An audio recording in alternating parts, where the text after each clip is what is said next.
Welcome to Sermon Updates Midweek, an opportunity to talk about last week's message. The sermon from April 11th was the first in a series called Clinging to Hope in the Storm. An opportunity for us to talk about how you can survive even what seems to be the most difficult of circumstances and how God's right there with you. The title of this particular message is God Doesn't Ask Us to Walk on Water.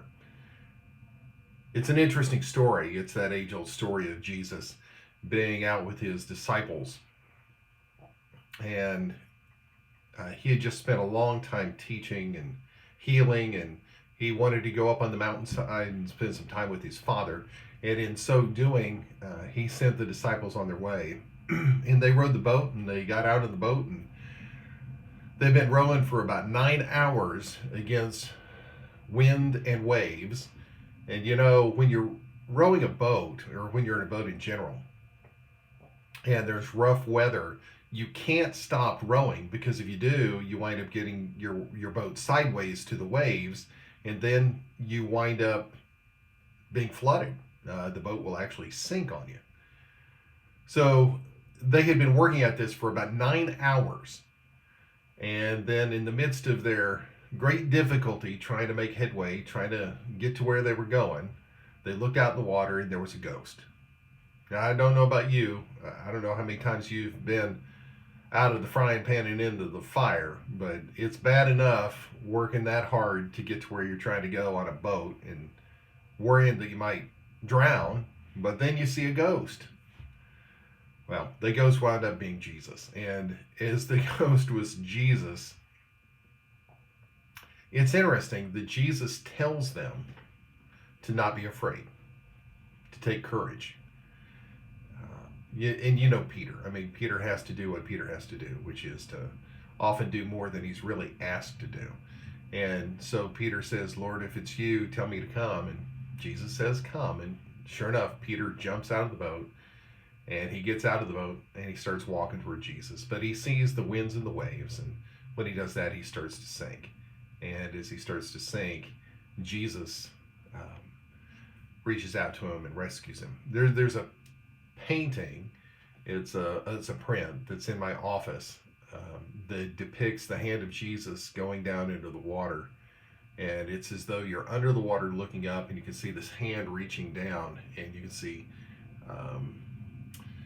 a distorted image of Jesus reaching down.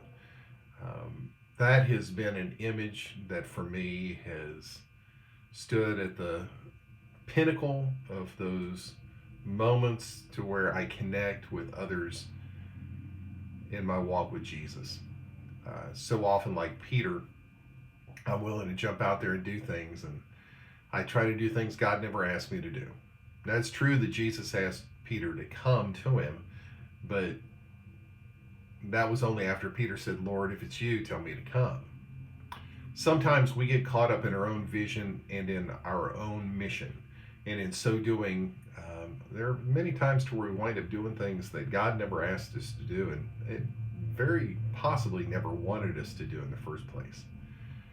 One of the great challenges when we find ourselves in the midst of the storm is to make sure that we're looking toward the lighthouse. We're looking toward the light, to where we know where the appropriate direction is, and so that lighthouse can help us understand where all the trouble and danger is. When we try to figure those things out for ourselves, we have to watch out for the rocks, because oftentimes that's exactly where we're headed. The takeaway for me in this story is that Jesus tells them to be courageous, to take courage. Joshua, the first chapter, is one of those places where God challenges his people to be courageous, be strong and very courageous. I think in our age, the courage for Christians has gone the wayside of grace, unfortunately, to where for many people they think grace is all that's required, that God giving to us is all that is needed. But I'm telling you that God asks us and wants us and empowers us to be courageous. Paul, in 1 Timothy, the first chapter,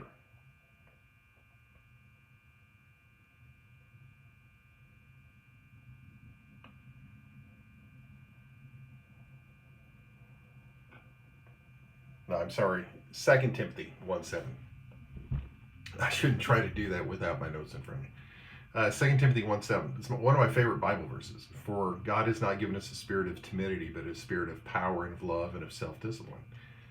In other words, God has given us power to be courageous, to have great courage. And I think many times in the kingdom of God, that's exactly what's needed. For some of us, just to be courageous, to have enough conviction of faith that we're willing to do those things that scare us. Those things that scare us. So part of my challenge this week was to do something that scares you. Do something that takes courage. Maybe that's an important thing for us all. So this week, find something to do that scares you a little bit, but have courage. Know that God will be with you. Have a wonderful day. This has been Sum It Up. Have a great day. Bye.